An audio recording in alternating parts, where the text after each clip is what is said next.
Eu tenho uma surpresa para você. Olha só quem te mandou uma pergunta e é uma pessoa muito absurda quanto, tão importante e absurda quanto ti. Vamos lá. Aqui, ó. Olha quem é. Ô, Ney. Eu votei em você, vou votar em você e queria te perguntar como você vai conseguir. Ciro, eu votei em você, vou votar em você e queria te perguntar como você vai conseguir recuperar o Brasil depois desta terra arrasada que nós estamos vendo. Grande Ney, Sorte pra Mato você, Grosso, Ciro. um beijo muito forte no seu coração, minha gratidão, minha admiração de fã. Esse é um dos artistas mais completos. Percebeu como o Quem não nosso bate-papo conhece, é importante, né? olha, você já me premiou, foi um cachê que eu não recebo há muitos anos. Esse cara, todo mundo precisa conhecer. Esse cara é um talento extraordinário, extraordinário mesmo. Lá nos Secos e Molhados, ele era de uma audácia estética, de uma originalidade, e é uma voz sem precedente. É uma coisa impressionante. É Tive a um show voz, né? dele, é uma coisa, é uma coisa. E uma carisma e uma interpretação. É um camaleão, né? Uma coisa. Enfim, que alegria que você me deu, E Edu. Muito seu eleitor, fiel eleitor. Veja, veja, Ney, a Terra Arrasada tem um lado bom, que é a pedagogia de que a tragédia nos pede um pensamento rebelde a essa mesmice ou a tentativa de resolver o desafio sem precedentes com uma espécie de volta a um passado mentiroso, que teria sido muito bom e que nunca foi muito bom e era insustentável. Então, veja, eu estou propondo um projeto, mas basicamente a virada tem a ver com coisas muito práticas. Nós vamos refundar a base da organização institucional brasileira, a Constituição mesma, que está toda rasgada, em troca de um novo pacto federativo. Eita, que agora apareceu uma conversa, mas é assim: Não, não, fala. 23 estados estão impotentes para fazer as políticas públicas e para investir. O Rio de Janeiro, onde o Ney mora, por exemplo, está quebrado. A dívida desses estados, eu estudei, todas juntas, dá 600 bilhões de reais. 80% disso são 4 estados: Rio, São Paulo, Minas Gerais e Rio Grande do Sul. O resto, 200 bilhões, então são todos os outros estados. Então, eu vou reestruturar essa dívida, reestruturar a dívida dos estados e municípios, em direção a fortalecer rapidamente a capacidade de qualificar os serviços, porque eu vou obrigar que essa folga que eu vou dar no dinheiro seja aplicada com prioridade no investimento e na qualificação dos serviços essenciais de educação e saúde. O investimento, a prioridade será saneamento, moradia, né, evidentemente segurança pública naquilo que, como é o Rio de Janeiro, a população pede como prioridade. Isso dá para fazer.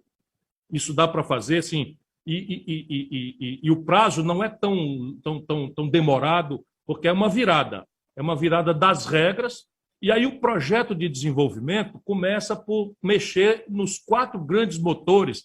Vou fazer essa homenagem ao Ney, que é uma pessoa muito inteligente, aos 4 grandes motores da economia brasileira, de onde a gente pode falar a sério emprego, e melhorar salário, e melhorar renda, e melhorar a arrecadação do governo, que estão hoje completamente enguiçados por uma política econômica estúpida que vem se repetindo desde o Fernando Henrique.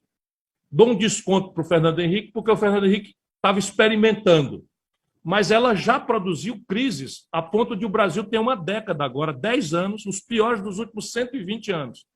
E aí é duro, mas a gente tem que conversar. Eles ficam agressivos, como se eu estivesse atacando pessoas, mas é assim, faz 10 anos que o Brasil não cresce nada. É a pior década em 120 anos, e são números oficiais, tirados dos números do IBGE. 6 anos desses 10 anos foram o PT, foi o Lula e o PT. 2 anos foi o Temer, que o Lula botou na linha de sucessão por absoluta irresponsabilidade política, contra a minha opinião, não é dita hoje, é dita na data. Você chegou a falar. Falei e ele disse que eu estava magoado. A Dilma disse, não, eu confio no Temer, o Temer é um grande cara, o Ciro está falando isso A porque está Dilma magoado. chegou a falar isso. Está nos jornais, vão no Google. Mas o que eu estou falando o aqui. Temer deve ser um bom político, então. Ele deve ser ligeiro, né? Ele deve Mas é ser... ladrão, há 30 anos que rouba no Porto de Santos. Já me processou, Não, porque é ladrão. Não, E eu vou lá e digo que ele é ladrão e provo que ele é ladrão. Foi preso. A minha sorte é que passa o tempo e eu não falo isso porque eu tenho prazer, não, Edu. Claro, qual é o prazer? Mas eu preciso homenagear o Ney. Ney. Então, veja, 4 motores. O consumo das famílias é o motor que mais puxa a economia brasileira. 60% da economia é puxada pelo consumo das famílias. É fazer a galera... Se a família consome, o comércio vende, se o comércio vende, contrata mais gente, encomenda mais da indústria, a indústria, ao ter mais encomenda, contrata mais gente, compra mais matéria-prima e a traquitana da economia gira. Pois bem, o consumo das famílias está colapsado por aqueles números que eu já dei. Desemprego maior da história, desalento maior da história e crédito colapsado. A única política que pode ser feita pública, porque emprego e renda vem depois que a máquina começa a funcionar, é o crédito para as famílias. São 70 milhões de pessoas que estão hoje numa semi-escravidão, sem nenhuma proteção do Código de Consumidor nem das autoridades, roubadas pelo conto do crediário, ou pelo conto do juro alto, ou pelo conto do cheque especial, ou pelo conto do cartão de crédito, que cobra no Brasil 300% de juro.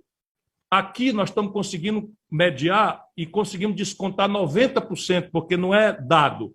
É multa, juro, correção monetária. E os 10% as pessoas não têm para pagar. Então eu vou financiar, não é dar dinheiro para ninguém, eu vou financiar via Banco do Brasil e Caixa Econômica com prazo e com juro compatível, e aí eu conserto o primeiro motor.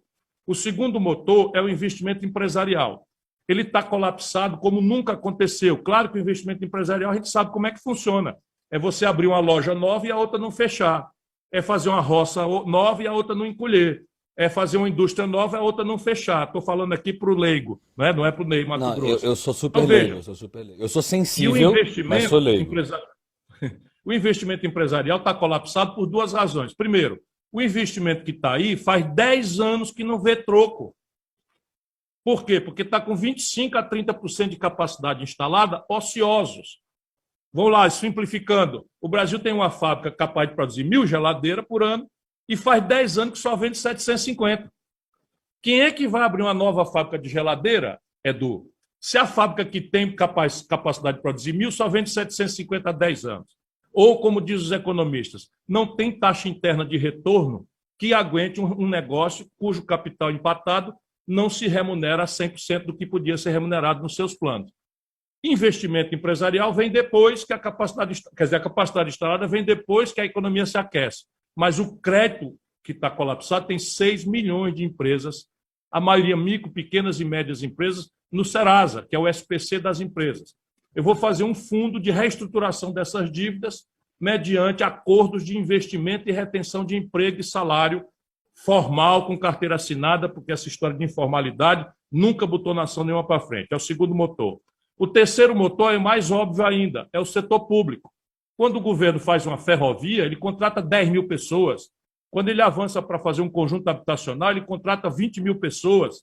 Enfim, e o investimento do governo brasileiro é o menor da história. E eu vou, então, achar 3 trilhões de reais e anunciar um plano de investimento de 10 anos. Não é necessariamente para um governo só, é um plano estratégico para que o país, em 10 anos, atinja algumas metas. E esses 3 trilhões de reais eu já sei onde estão. Vou dar exemplo. Desde o governo Fernando Henrique / Lula, o Brasil dispensa dos grandes 350, 320 bilhões de reais por ano de gente que deve pagar e não paga por favores que o governo vai fazendo. Alguns têm contrapartida. Então, como esses têm contrapartida, a gente preserva. Mas eu vou passar um pente fino. Quem não estiver devolvendo em emprego, em benefício para a sociedade, vai acabar a farra. Aí já tem 70 bilhões de reais se eu tirar só 30%. É muita gente, né? Tá certo? Se eu tirar 30%, dá 90%. Se eu tirar 20%, dá 70 bilhões de reais por ano. Por ano. Então, vezes 10 dá 700 bilhões aí. Já achei quase um terço dos 3 trilhões que eu vou... Eu já sei onde estão, estou dando só exemplo prático. O quarto motor é uma política industrial e de comércio exterior. O Brasil, toda a vida que cresce, a gente tem um estrangulamento, porque como a gente não sabe mais produzir nada aqui dentro, e agora na pandemia a gente viu o Brasil importando vacina de fora, importando máscara de fora, etc., tudo no Brasil é importado. porque destruíram a indústria brasileira. O Bolsonaro está piorando tudo isso, mas o Lula e o Fernando Henrique, o mesmo modelo econômico, não estou falando nome da pessoa, eu estou falando do modelo econômico que eles praticaram, que é rigorosamente o mesmo, mudando só a perfumaria. E agora não dá mais para a gente fazer de conta que isso não está acontecendo. Tem que mudar o modelo econômico. Vou dar 4 exemplos. O Brasil está importando quase 800 milhões de barris de gasolina, óleo diesel, gás de cozinha e querosene de aviação do estrangeiro. E 1/3 da capacidade de fazer isso das refinarias da Petrobras estão parados, enferrujando. É vergonhoso. Isso é picaretagem, irmão. Além da gente pagar em dólar, obrigar o motorista de caminhão a pagar diesel em dólar. A dona de casa da favela pagar querosene, pagar gás de cozinha em dólar. E ninguém aguenta mais. Então é tudo errado. Então o Complexo Industrial da Saúde, que eu escrevi no meu livro há algum tempo, você recebeu, você vai ler isso que eu estou dizendo aí. Mas a pandemia veio e mostrou com grande crueldade o que eu estava tentando falar. Cara, quando começou a pandemia, Bolsonaro fez tudo errado, mas quando começou a pandemia, o Brasil não tinha capacidade de equipar com equipamentos de segurança os profissionais de saúde. Nós não tínhamos respiradores, não tinha máscara, nós não tínhamos monitor de UTI. Porque o Brasil gasta, no governo Lula, 17 bilhões, no governo Lula, governo Bolsonaro, igualzinho, 17 bilhões de dólares.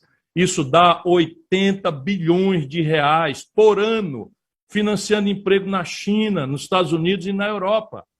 80% disso, que é prótese, cama de hospital, bengala, cadeira de roda, os remédios, isso tudo está com patente vencida, que é um copiar-colar, e você pode botar isso no Vale do Ribeira, que é a região mais pobre de São Paulo, pode botar isso no semiárido do Nordeste, pode botar isso no fundão do Centro-Oeste, que não é atendido nas cidades, especialmente, que não é atendida pela exuberância do agronegócio, a metade sul do Rio Grande do Sul, que também está com grave crise econômica. Para te mostrar, o outro complexo industrial é o de defesa.